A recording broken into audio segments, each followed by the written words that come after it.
Can vegetables only be beneficial? It should be said that this is perhaps a myth. Vegetables can bring not only benefits, but sometimes harm as well.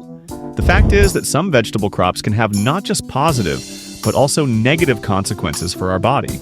Of course, I should make a disclaimer. I am not claiming that some vegetables are only harmful. No.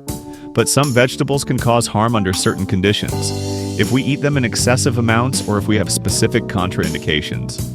And that's what we'll discuss in this video. First, I will talk about the potentially most harmful vegetables. And in the second part of the video, I will cover the most beneficial ones. So it will be very interesting. Make sure to watch the video until the end. Let's get started.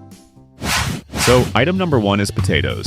It should be said that potatoes are not the healthiest food. Yes, of course, if you eat potatoes in moderation, nothing terrible will happen. A single potato a day won't do any harm. But if you abuse potatoes, eating large portions and perhaps even multiple times a day, the negatives will start outweighing the positives. Of course, potatoes are rich in potassium. Potassium is a very useful mineral necessary for the normal functioning of our heart, blood vessels, and lowering blood pressure, and so on. But problems with potatoes are caused by two substances, solanine and starch. Potatoes contain 70 to 80% starch depending on the variety. Moreover, if potatoes are stored for a long time, the starch breaks down into glucose, fructose, and other simple sugars. Fortunately, the calorie content of potatoes is not very high, 75 kilocalories per 100 grams. So, to gain weight from potatoes, you would need to eat a lot of them. Nevertheless, starch isn't really beneficial. Starch is a simple carbohydrate that promotes gas formation. Also, potato starch is known for its property of literally coating the walls of our small intestine, making it harder to absorb other foods. In addition, solanine is released from the potato peel, which is a very harmful substance for our nervous system. Even worse is when we deal with green potatoes, or worse, sprouted ones. Such products become genuinely toxic. As a result, we get products with a high glycemic index, a large amount of starch, and a high solanine content, which is toxic for us. All of this is somewhat offset by at least some potassium content. Essentially, there are more downsides than benefits. You can eat potatoes, but it's better not to overdo it. Let's move on. The next item is canned green peas. If we were eating regular peas, it would still be fine, and I have no problem with regular peas. But what do we often do? We eat peas from a can. This is where the negatives start to outweigh the positives. First of all, it's a canned product. And by definition, any canned product is bad and has nothing to do with healthy eating. Canned peas contain too much sugar and salt. Another problem is that each time sugar is used in canned goods, it leads to the formation of toxic substances. So ideally, you should avoid buying any canned goods that list sugar in the ingredients. Also, consuming such products will almost certainly lead to exceeding the daily adequate salt dose. This should be no more than 5 grams per day. Anything beyond that is highly undesirable. Such products are also highly discouraged for people who already have gastrointestinal problems. If you overdo it, you could develop fatty liver degeneration and a suppression of enzyme production. Additionally, it contains quite a bit of purine acids, which can also provoke discomfort in the abdominal area. In general, if you occasionally eat canned peas in small amounts, nothing catastrophic will happen, but there's also not much benefit in it. It's better to eat proper doses of fresh peas. Let's move on. The next item is eggplant. It's also better not to eat them too much. The fact is that eggplants accumulate a large amount of solanine. The bigger the eggplant, the more of this toxin it will contain. Also, consuming eggplants will lead to an increase in oxalic acid in our body, which can subsequently trigger the formation of kidney stones. Again, of course, if you eat one eggplant, nothing terrible will happen. It's normal.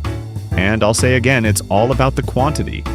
If we get too enthusiastic about eggplants, we might experience negative effects. Recommendations: you should remove the skin of eggplant since it contains a large dose of solanine. Also, the cooking method is important. How do we usually prepare eggplant? We fry it in a pan with oil. This is, by the way, not the best option. Anything fried in oil is inherently harmful, so it's better to cook eggplant by another method. Now, let's talk about the most undesirable vegetables, which should not be abused. And now, let's talk about the most beneficial vegetables, which are definitely worth including in our diet. The number one vegetable here is broccoli. Scientists from the University of Illinois conducted large-scale research and found that broccoli is an excellent preventive measure for diabetes, asthma, and heart diseases. But that's not all. Some studies also show that broccoli may help prevent cancer. Additionally, broccoli is rich in vitamins and fiber, folic acid, potassium, phosphorus, iron, and many other very useful microelements. Broccoli will help improve vision, strengthen bones and joints, improve skin condition, promote muscle growth, enhance immunity, and even aid in weight loss. Next, we have pumpkin. The range of benefits here is simply amazing. You could call it a superfood if it weren't so common. Several studies show that pumpkin also helps in fighting cancer. Moreover, pumpkin is very beneficial for our liver. The liver literally loves it, just like many other orange vegetables. Pumpkin contains a very rare vitamin T. It's great for those who are losing weight, has a strong choleretic effect, and greatly improves digestion. Moreover, pumpkin is an excellent source of a variety of vitamins, B, C, E, K, P, as well as many antioxidants, minerals, iron, magnesium, potassium, phosphorus. And of course, pumpkin contains valuable fiber. And the pumpkin seeds are especially beneficial. They can be purchased separately and eaten apart from the pumpkin. By the way, I have a separate video on pumpkin seeds and the incredible effects they have. Next, we have carrots. This is indeed a very popular and affordable vegetable, and in terms of price-quality ratio, it might be the champion. It's an amazing source of beta-carotene, the precursor to vitamin A. You often hear that carrots are a source of vitamin A, but that's only partly true. The fact is that carrots contain not vitamin A itself, but beta-carotene, a substance that serves as raw material for producing vitamin A in our body. Nevertheless, it's still very beneficial and necessary for our body.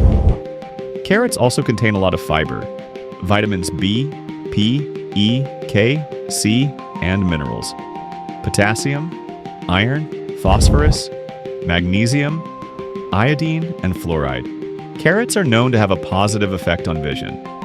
They also improve blood composition, benefit our cardiovascular system, strengthen nails and hair, improve skin condition, and importantly, enhance the functioning of our intestines.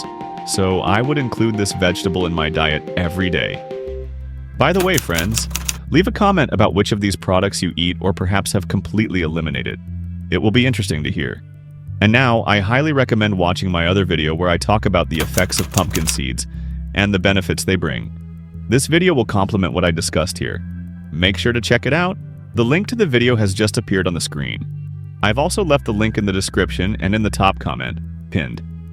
If you liked this video, give it a thumbs up and subscribe to my channel.